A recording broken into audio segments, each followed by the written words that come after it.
അകലാട് ശക്തമായ കാറ്റിൽ ഓലവീടിന് മുകളിലേക്ക് തെങ്ങ് മുറിഞ്ഞു വീണു. കുട്ടികൾ അടക്കമുള്ളവർ പുറത്തേക്ക് ഓടിയതിനാൽ വലിയ അപകടം ഒഴിവായി. യാസിൻ പള്ളിക്ക് തെക്ക് പരേതനായ പുതുപാറയ്ക്കൽ ഹംസക്കോയുടെ ഭാര്യ ഫാത്തിമയുടെ വീടിന് മുകളിലേക്കാണ് തെങ്ങ് വീണ് തകർന്നിട്ടുള്ളത്. വെള്ളിയാഴ്ച ഉച്ചയ്ക്ക് 1:30 സംഭവം. ഫാത്തിമയുടെ ഭർതൃ സഹോദരി നസ്രിയയും ഭർത്താവ് ഷംസുവും അവരുടെ മകൻ റുമൈസയും 3 വയസ്സും 1 വയസ്സുമുള്ള 2 കുട്ടികളുമാണ് വീട്ടിൽ സംഭവ സമയം ഉണ്ടായിരുന്നത്.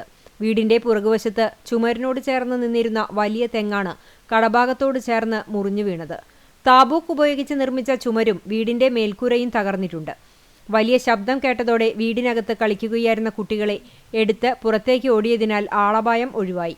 സംഭവം അറിഞ്ഞ് വാർഡ് മെമ്പർ സുബൈദ പുളിക്കൽ സ്ഥലം സന്ദർശിച്ച് ആവശ്യമായ നിർദ്ദേശം നൽകുകയും പഞ്ചായത്ത് സെക്രട്ടറി, വില്ലേജ് ഓഫീസർ എന്നിവരെ വിളിച്ചറിയിക്കുകയും ചെയ്തു. കുടുംബത്തെ അടുത്തുള്ള ബന്ധുവീട്ടിലേക്ക് മാറ്റി താമസിപ്പിച്ചു. സാമ്പത്തികമായി പിന്നോക്കം നിൽക്കുന്ന കുടുംബത്തിന് വീട് തകർച്ച വലിയ ആഘാതമായിരിക്കുകയാണ്. കാറ്റും മഴയും കൂടെ വന്നപ്പോഴാണ് ഈ തെങ്ങ് അവരുടെ വീടിൻ്റെ മുകളിലേക്ക് വീണു. ആകെ തകർന്നു. ആ വീടിൻ്റെ ഉള്ളിലുണ്ടായിരുന്ന കുട്ടികളൊക്കെ രക്ഷപ്പെട്ടു.